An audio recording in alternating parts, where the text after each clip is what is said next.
Hey guys, it's Ty the Dog Guy, and I want to give the third part here of why I don't use physical correction with my kids, but I do with my dogs. Um, and I've given two other videos on this topic, and this is kind of the third to round it out. Again, if you haven't seen the other videos, this is not to judge you about your parenting. It's none of my business how you parent. It's none of your business how I parent. And so I'm just saying, I get the question often from trainers saying, hey, if you don't use physical correction with your kids, why would you with your dogs? And so anyways, I've been explaining reasons why. The third reason is a big one. And the third reason is simply because dogs, like all living creatures, learn using similar components, right? There's positive, there's negative, there's different types of punishments and corrections and positive motivations and types of things like that.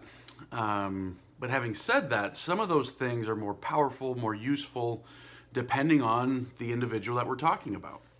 So for example, I can I can take away a privilege from my kids, and it's very meaningful.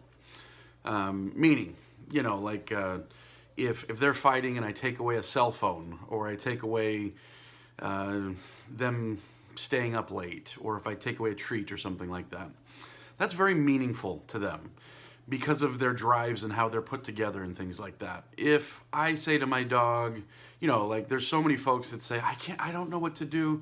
My dog doesn't care about the treat when he's distracted. Well, yeah, the motivations, the drives in a dog's are so different.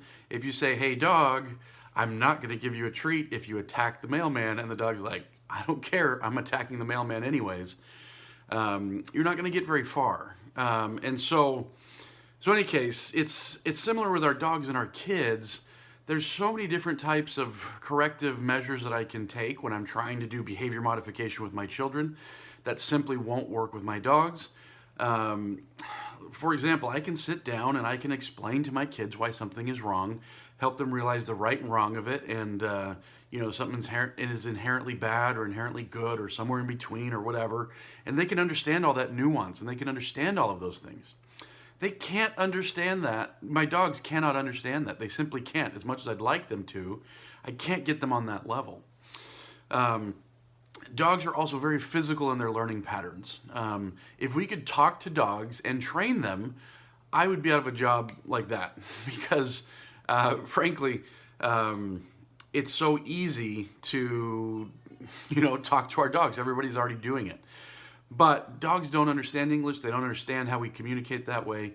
Dogs are very physical in their learning patterns. So anything that I want to have meaning attached, I'm going to want to put a physical component with it. Everything, from the positive, like good boy, I'm going to pat him on the head, give him a treat, rub his belly, whatever, throw a toy, some sort of physical component that goes with that piece in order to help the dog realize that good boy means something, because otherwise he's hearing words all day long that mean nothing. And I also want the dog to understand that sit means something. So I'm going to guide his body into a sit or use a treat to lure his body into a sit. And I want him to understand that not sitting when told sit is meaningful. And I'm going to use a little correction, a tug on a leash or something like that to help him realize that, that it is the required thing. And so anything that we want our dog to understand has to have a physical component. Now, physical doesn't have to mean harsh. I mean, I've been saying this for years kind of as a joke. Maybe it's not that funny. It is to me. But hey, you can get your dog to stop jumping on you so fast. You can smack him on the head with a frying pan the next time he jumps. Your dog will never jump again, I can almost guarantee it. But the side effects are way too brutal. Now we've got a dog that's terrified of terrified of coming near you. Am I going to get hit with a frying pan? It was just too much. You could physically hurt the dog, things like that.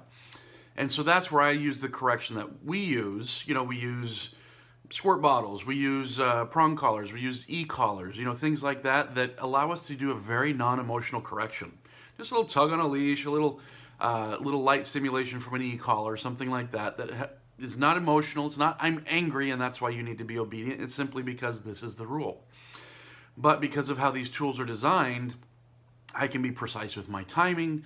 I can help the dog understand what's wanted, what's not wanted, and I can communicate with the dog on a level that really makes sense to them.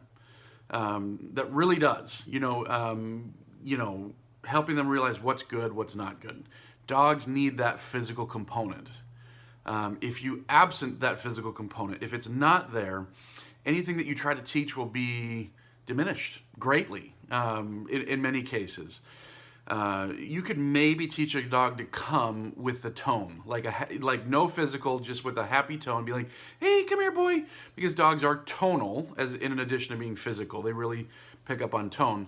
So you could teach it, but it wouldn't be that meaningful. Like if because the dog would say, "Okay, that tone is pleasurable. I like it, but I like this distraction much more." So that's one of the main reasons I use physical correction, is so that it's how the dog learns. Hopefully this has been something that makes sense.